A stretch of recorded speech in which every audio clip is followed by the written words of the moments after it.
by と until は正しく使い分けてるんでしょうか？中学で学んだはずの前置詞なんですけど、実は正しく使えなくて勘違いをする方が非常に多いです。Arthur, can you give me the book until 8? Okay, sure. What? I'm giving it to you until 8. 皆さんこんにちは、アーサーです。今回のレッスンでは by と until の違いと自然な使い分けを一緒に学びましょう。よろしくお願いします。If you just wanted to know the surface level difference between by and until, well, you could look it up in the dictionary. But our goal here at IU-Connect on this channel is not just to learn English information, but it's to be able to actually use it in the real world. And so for that, we're going to be looking at these topics. 1. Why Japanese people confuse by and until. 2. The differences in image of by and until. 3. Tricks to use them naturally.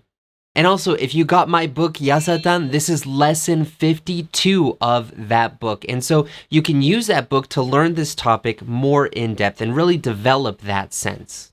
So why is this so confusing for so many Japanese people? I mean, a lot of people have learned this in middle school and it seems to be pretty basic.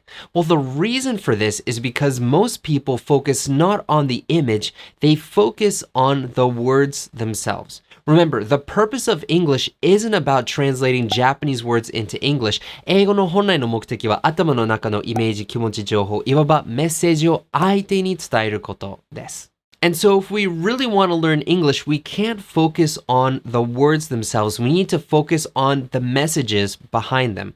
I mean, this is a great example. So the way to translate by into Japanese is made ni. And the way to translate until into Japanese is made. You see where this is going? Made and made ni. They're pretty much the same word. And that's where the confusion happens. Because for many of the students I talked with when I was making this lesson, for them, made and made ni is not that different. It's pretty much just made, right? But in English, by and until are completely different images. For most of the Japanese people I talked with about this topic, doing research for this video, for them, made and made ni was pretty much the same thing, and it was easy to confuse them. その時はbyが使える。 Right, exactly. 夜8時までに家に帰ってきてねと。英語でなんて言うんでしょう？ Please come back home until 8 p.m. No. But in English, they're completely different words, completely different messages, completely different images. And so now let's look at the difference in the image of by and until. Let's not focus on Japanese translating into English. Let's just focus on English itself. Until has the image of something continuing from the past until a specific point. So if you say something like, I did homework until 9, that means that from a point in the past, you continually did your homework until 9 p.m. Hey Arthur, can you read the book until 8? Yeah, sure, why not? But what about by? By has the image of a specific point in time where something changes or it's the deadline for something.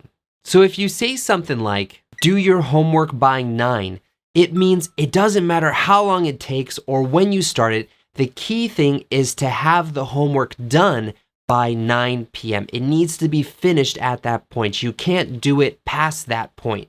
And this is the key difference. Until focuses on a continuous length of time, but by is just one specific point. And if you confuse these 2 points, it can lead to some funny situations. For example, 8時までに課題を提出してください. This can be translated as, please turn in your homework, your assignment, by 8 o'clock.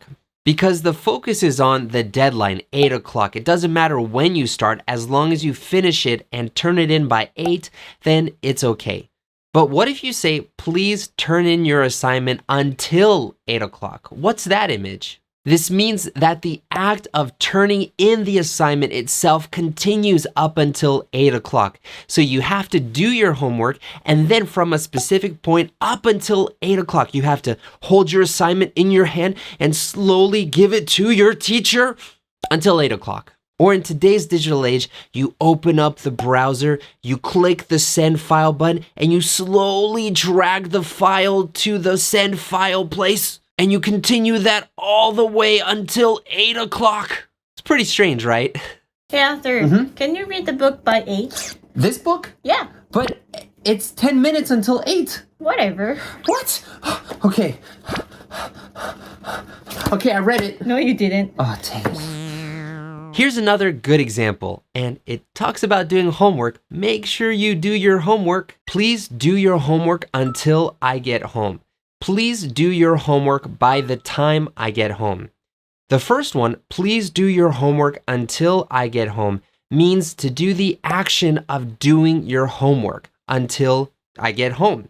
You don't need to finish it, just doing the action is what's important. But the second sentence, please do your homework by the time I get home, means you need to finish the homework before I get home. You must finish your homework before I get home or you're in trouble. Oh, sorry guys. I don't know where that came from. I'm a teacher and I like it when my students do the homework. Okay, so now we looked at the difference in the image of by and until. Now let's look at how to use it in the real world. Let's look at some tips on how to actually use by and until. The first point is that by uses instant verbs and until uses continuous verbs. Well, what's an instant verb? An instant verb is an action that gets completed in a very short time, maybe like a second or in one instant. And so you can't use a sentence like, please work by 8. Well, work is a continuous verb. You don't just do it instantly. It continues, but it's paired with by. It feels weird because by is focusing on this one point, but work is a continuous thing. By is often used with verbs like start, finish, complete, or do. Do meaning to complete something.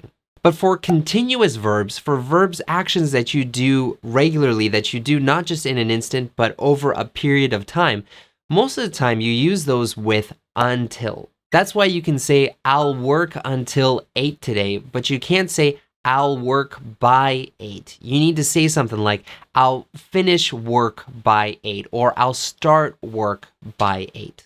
Up until now, we've been using example sentences with specific times like 8 o'clock, 9 o'clock, 7 o'clock. Thought I was going to say 10 o'clock, didn't you? But what about situations that are not specific, like 5時までにじゃなくて家に帰るまでにとか、その場合はどうしたらいいんでしょうか? For until, you can just use it as it is. You don't need to have a special phrase. So you can say something like, do your homework until I get home. But with by, you need a specific point. And so people don't say, please do homework by I get home. They'll say the time that 何々. So in this case, it would be, please do homework by the time that I get home. それだと文章がちょっと長くなるんですね. For a lot of people, this kind of 使い分け can be a little bit difficult. Well, I have good news for you. In this case, even when you use until, you can use the time that. Also, you can use it for both by and until. You don't need to decide between the two. So you can say, I'll work until the time that the party starts, or you can say, I'll finish work by the time that the party starts. Either one is okay. Now, if you want to do more practice and kind of develop a sense for this, please check out Yasatan number 58, and you could practice this on your own. では、まとめに入りましょう。1. by は一つの時点が締め切り、切り替えになるときに使います。until は過去からある時点までずっと続く場合に使います。2. 従って、by は一瞬で終わる start, finish, complete, do という動詞とよく使います。until は一瞬で終わるのではなく継続する動詞とよく使います。こういう内容はやっぱり実際にネイティブの方とお話ししないとその感覚は身につけないんですね。でもほとんどの方はですね、英語をたくさん学んでフレーズをたくさん学ぶのにいきなり外国人と対面するってなると頭が真っ白になって言葉が出てこなくて話せなくなります。具体的にどうしたら英語を学ぶだけではなく、生の世界で外国人と実際に話せるようになるんでしょうか。そのためには今までと違う英語学習法が必要です。その学習法は今無料ガイドでお届けしたいと思います。To get more information on this free guide, you can click up here or you can click the link below this video. As always, enjoy your English adventures. 一緒に世界とつながりましょう See you next time! Hey Arthur, can you? Hey Arthur. Okay. Okay.